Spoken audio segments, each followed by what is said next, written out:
Poderíamos promover um debate sobre qual é a célula mais interessante do corpo humano, mas eu acho que facilmente o neurônio atingiria o top 5. E isso não apenas porque a própria célula neuronal é interessante, temos o fato dele constituir o cérebro e o sistema nervoso e ser o responsável por pensamentos e sentimentos, além de todos os nossos sentidos. Eu acho que ele facilmente atingiria o top 1 ou 2 das células. O que eu quero fazer é mostrar com o que um neurônio parece, e claro, isso é o exemplo perfeito. Não é assim a aparência de todos os neurônios. Em seguida, vamos falar um pouco sobre como ele executa sua função, que é de comunicação, a transmissão de sinais por toda a sua extensão, dependendo dos sinais que recebe. Eu vou desenhar um neurônio. Deixa eu pegar uma cor melhor aqui. Acho que aqui dá. Vamos dizer, então, que tem um neurônio. Ele parece algo assim.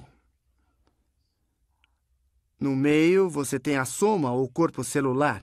Isso é um núcleo, como o núcleo de qualquer célula. Em seguida, a soma, ou o corpo do neurônio. O neurônio tem essas pequenas coisas projetadas a partir dele que continuam se ramificando.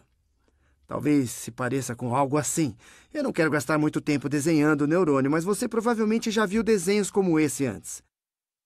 E essas ramificações fora da soma do neurônio, fora de seu corpo, são chamadas dendritos.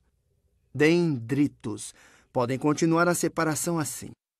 Eu quero fazer um desenho razoavelmente correto e eu vou gastar um pouco de tempo fazendo isso, né?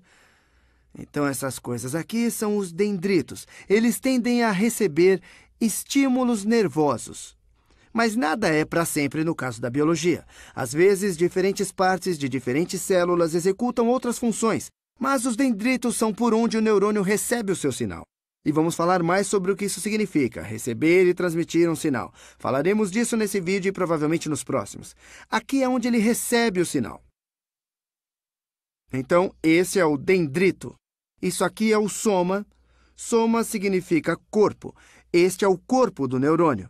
Aqui temos uma estrutura que você pode quase vê-la como uma cauda do neurônio. É o chamado axônio.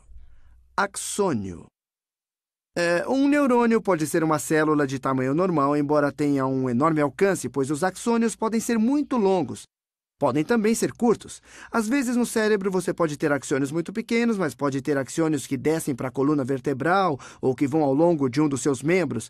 Imagine se falássemos sobre um dos membros de um dinossauro. Então, um axônio pode se esticar por vários metros. Nem todos eles têm vários metros, mas poderiam ter. E isso realmente é uma grande distância que o sinal percorreu.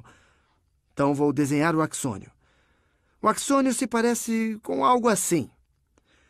Esse neurônio termina no terminal axônico, onde ele pode, nos botões terminais, conectar-se a outros dendritos ou talvez a outros tipos de tecido, como o músculo, se sua característica for de dizer ao músculo para fazer alguma coisa. Então, no final do axônio, você tem os terminais axônicos aqui. É o melhor que eu posso desenhar, hein? Vamos aos nomes. Este é o axônio. Estes são os terminais axônicos. E às vezes você ouvirá a palavra colina. É o ponto onde o soma ou o corpo do neurônio conecta-se ao axônio e é muitas vezes referido como colina do neurônio. E você pode visualizá-lo como uma massa disforme. Ele começa a formar o axônio. Em seguida, vamos falar sobre como os impulsos se propagam. Em grande parte, o que permite os impulsos se propagarem eficientemente são estas células isolantes em torno do axônio. Vamos falar sobre isso em detalhes e como essas células realmente trabalham. Mas é bom apenas ver as estruturas anatômicas primeiro. Estas são chamadas células de Schwann. Células de Schwann. As que estão cobrindo os axônios. Elas constituem a bainha de mielina. Então, essa cobertura, esse isolamento existe em intervalos diferentes ao redor do axônio. Ela é chamada de bainha de mielina. As células de Schwann constituem a bainha de mielina. Mielina. Em seguida, estes pequenos espaços entre a bainha de mielina são os... Só para sabermos toda a terminologia anatômica do neurônio, são chamados de nódulos de Ranvier. Nódulos de Ranvier. Eu acho que eles foram chamados assim depois do Ranvier. Talvez ele fosse o cara que olhou e viu que havia estas pequenas fendas aqui onde não há bainha de mielina. A ideia geral, como eu já disse, é que você recebe um sinal aqui. Vamos falar mais sobre o que o sinal significa.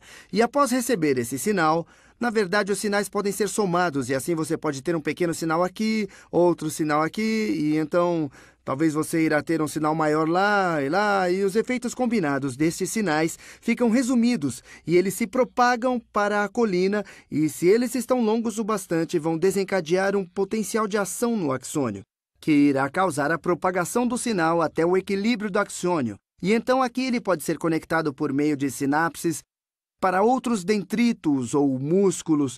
E vamos falar mais sobre sinapses e aquelas que ajudam a desencadear outras coisas. Você vai dizer, o que está desencadeando essas coisas aqui? Bom, isso poderia ser o terminal final de outros axônios dos neurônios, como no cérebro. Poderia ser algum tipo de neurônio sensorial. Poderia ser uma papila gustativa e uma molécula de sal ou de açúcar que poderia acioná-la. Ou pode ser algum tipo de sensor. Poderia ser um monte de coisas diferentes e iremos falar mais sobre os diferentes tipos de neurônios. Tá legal? Fui!